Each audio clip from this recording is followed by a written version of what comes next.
Mars Ecosystem merupakan paradigma baru di dunia stablecoin yang terdesentralisasi. Proyek ini mengintegrasikan antara penciptaan dan penggunaan stablecoin dalam satu sistem yang sama. Dengan tujuan untuk membangun bank sentral di dunia DeFi, seperti apa sebenarnya proyek Mars Ecosystem ini? Well, let's check out.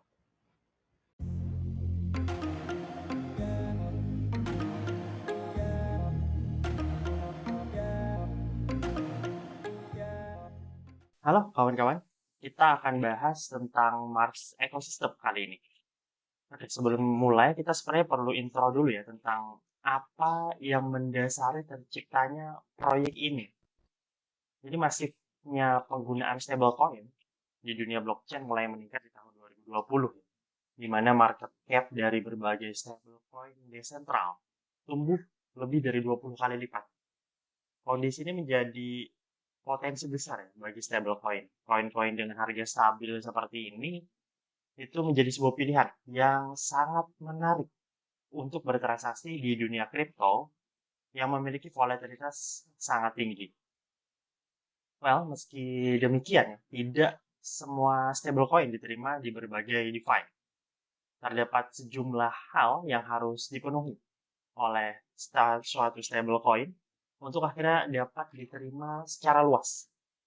Hal pertama yang perlu diperhatikan adalah mengenai stabilitas harga. Stablecoin, sesuai dengan namanya ya, harus memiliki harga yang stabil, bukan malah ikut berfluktuasi seperti koin lainnya. Nah, stabilitas harga ini dapat dilihat dari harga setiap stablecoin terhadap katakanlah mata uang fiat yang dijadikan patokan, misalnya dolar Amerika USD. Hal kedua yang perlu diperhatikan adalah harus desentral. Nah, stablecoin ini kan ada di dunia blockchain ya, yang harus memenuhi ketentuan ini. Blockchain sendiri kan merupakan solusi dari tata kelola yang tersentralisasi yang ada selama ini. Nah, oleh karena itu, setiap proyek yang berjalan di jaringan ini harus bersifat desentral. Nah, hal ini penting untuk memastikan bahwa tidak ada segelintir pihak yang menentukan jalannya operasi, yang tentunya akan berakibat buruk bagi lebih banyak orang. Dan yang terakhir itu adalah skalabilitas, kawan-kawan. Skalabilitas ini memungkinkan bahwa supply stablecoin selalu dapat dipenuhi berdasarkan kebutuhan pasar tanpa adanya gesekan. Skalabilitas yang tinggi akan memastikan bahwa protokol dapat diterima secara luas.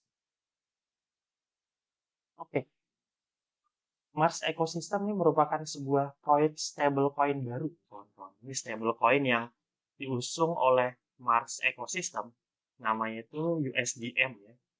Dikembangkan untuk menjadi koin dengan harga yang stabil, efisien dalam penggunaan modal, memiliki skalabilitas yang baik, dan desentral. Tujuan utama dari proyek ini adalah menjadikan Mars Ecosystem itu sebagai membangun suatu bank sentral ya istilahnya, dan jadi pusat pasar pertukaran di dunia decentralized finance atau istilahnya DeFi. Nah, supply dari USDM sendiri itu sangat dipengaruhi oleh token utama dari proyek Mars Ecosystem, yaitu XMS. Nah, untuk saat ini market capital dari XMS itu ditentukan paling tidak 2,5 kali dari kebutuhan USDM di pasar. Jadi misal pada saat satu momen gitu ya, kebutuhan USDM di pasar itu mencapai 100 juta, 100 juta USDM. Maka market cap dari XMS itu harus minimal 250 juta. Nah, hal seperti ini memastikan bahwa kebutuhan terhadap native token XMS ini itu akan terus meningkat dan tentunya akan berimbas ya pada kenaikan harga XMS. Nah, ketentuan seperti ini merupakan hasil dari mekanisme kontrol terhadap proses minting USDM itu sendiri. Oke, USDM saat ini bisa diperoleh melalui proses minting, kawan-kawannya di event Genesis. Nah, hingga saat ini itu sudah dilangsungkan 3 event ya, 3 event Genesis sudah berakhir, Genesis ketiga, dan direncanakan masih akan ada Genesis keempat sebelum event berakhir. Event Genesis ini berakhirnya nanti di tanggal 21 Desember. Event ini bertujuan untuk memberikan insentif lebih besar ya kepada para pendukung awal dari koin USDM ini.